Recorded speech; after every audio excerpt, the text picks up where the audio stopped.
Hello everyone, so after S24 Ultra for the last 2 months I've been using Xiaomi 14 Ultra and this will be my review of it. Where to start? Well, first let me tell you this. This is the phone that I love and hate at the same time. It's perfect in some things, it's mediocre in others, and it's just awful with some things as well. Where to start? Well, okay, let's check basic specs. First of all, you have a huge 6.73 inches display, 120 Hz.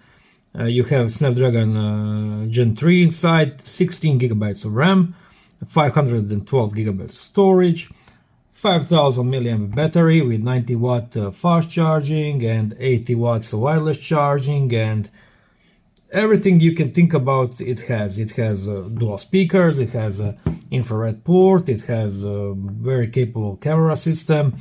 It's a very decent phone when you look at it hardware-wise. So what's so bad about it?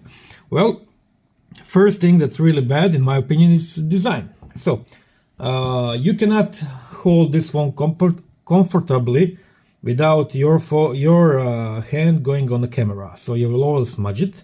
So this is why I use this huge case, because when I use it without it, the camera bump is just awful. It's very big, it's annoying, it's always smudged, and yeah, I really do not like the design of this phone. And I don't know, I hope they will find a way to make it more decent, like let's say S24 Ultra, where you can hold the phone in here and your finger is here, it's not touching the camera. So that's very annoying for me, but yeah, I got the case, and the case kind of saves it really well.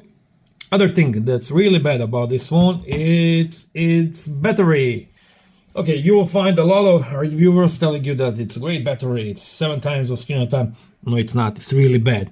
You will get 5 hours of screen on time, maybe 6 if you're at home and not using 5G. That's it.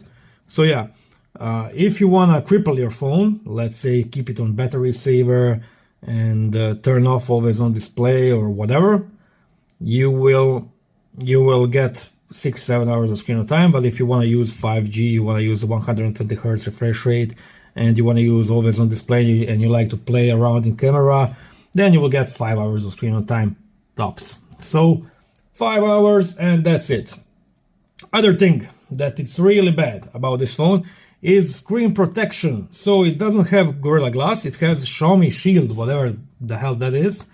Let me tell you this, I keep screen protector on it all the time, so I have hydrogel on it.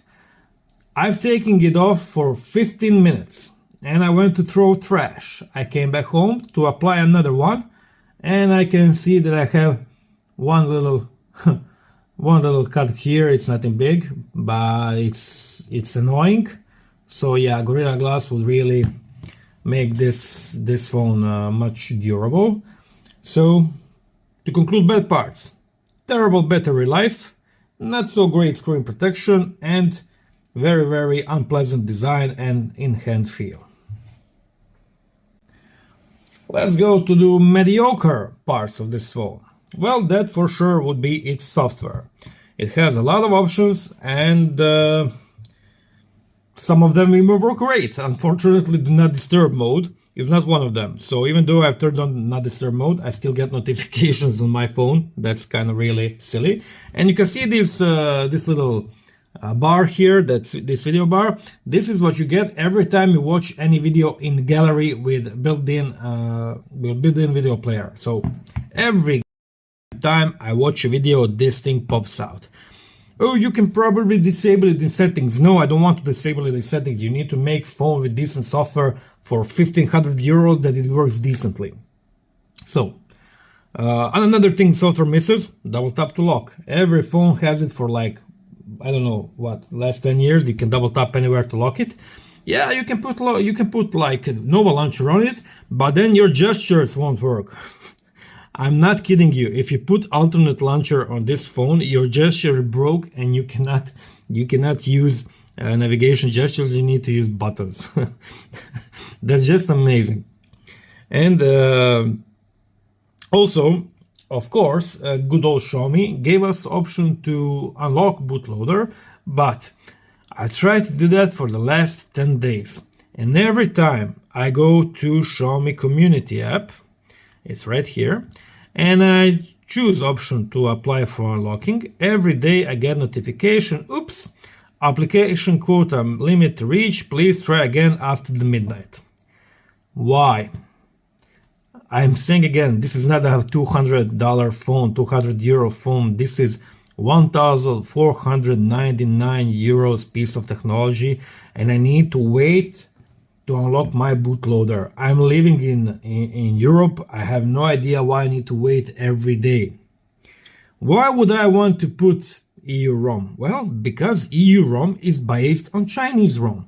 And then you get double tap to lock, you get normal dialer, not this one from Google, and you can record your calls. You have a lot of options in it. So, mediocre thing, software. It has a lot of options. You can choose to have big folders. You can lock your app on fingerprint. You can customize home screen in a million different ways. You can choose all kind of styles, and you can really apply it to whatever you want. You can change color. You can change font. You can do this and that, and you can also integrate it with always on display. So as soon as you apply something and you go to always on display, it does this cool animation. So it's not horrible, but man, for this price it needs to be perfect. After coming from One UI to this, I felt like I don't know, like I was eating meat and then someone gave me a stick of old bread, and then I had to eat it.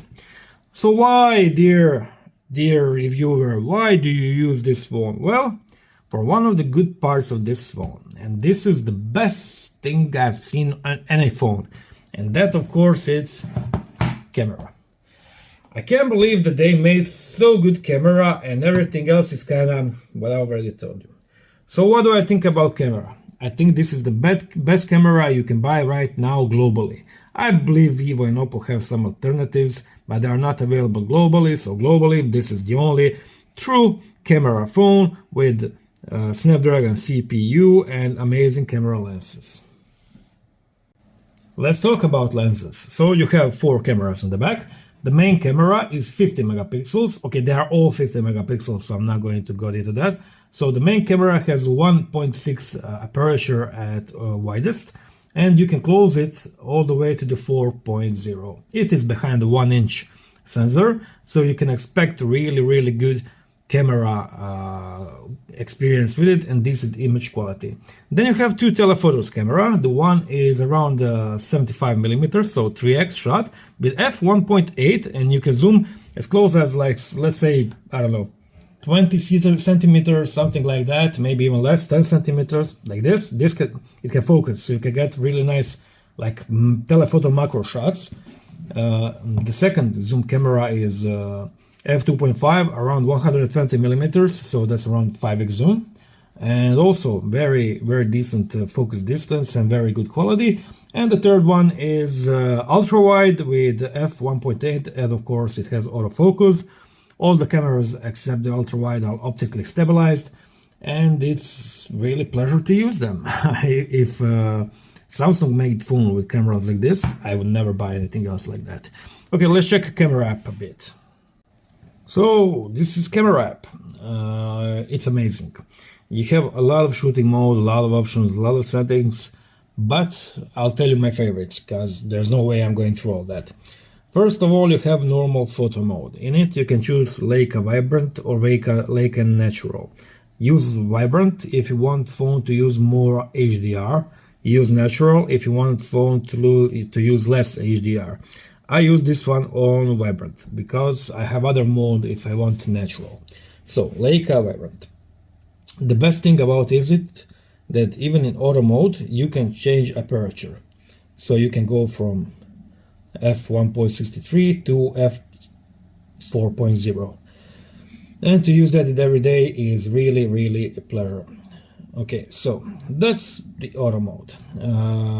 In auto mode, when you switch to 3.2 lens, you can see how close I am to this SD card adapter, and even though I'm very close, I can focus on it no problem. I take a very detailed photo of my dusty old adapter. I'm sorry for all the dust and mess and everything.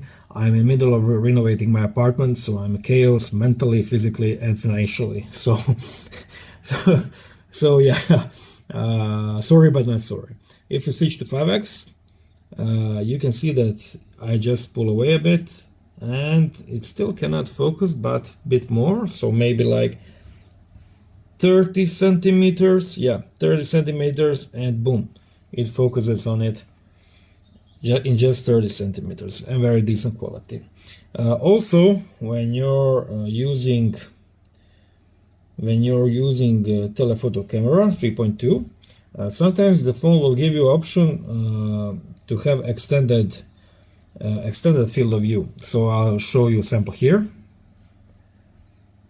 As you can see, photo with extended field of view, it has a lot less background blur, so you can get more things in shot. Okay, now let's switch to my favorite shooting mode on this phone, and that is fast shoot mode. So fast shoot mode gives you options to save some presets, and it also gives you option to choose focal lengths to use them. I most of the time use 35 millimeters, but the best part of it is filters. So you have a lot of filters here, fewer from Leica, but you also have some emulated old cameras like R600 or P100F. A lot of them are emulated old cameras, and you get really nice details and look from it. So that's from fast shoot mode. No, sorry. Let me show you a few more modes it has. Basically, a lot of this I use long exposure mode. I'll show you a few long exposure photos here. They're not perfect, but they're okay to have fun with it. One thing to notice, you can use long exposure on main lens only. So they still haven't caught up to Huawei that had long exposure on all lenses way back in 2019 with Huawei P30. Man, that was good phone. As for the video can go all the way to 8K at 30 frames per second, but most of the time I keep it in 4K 30.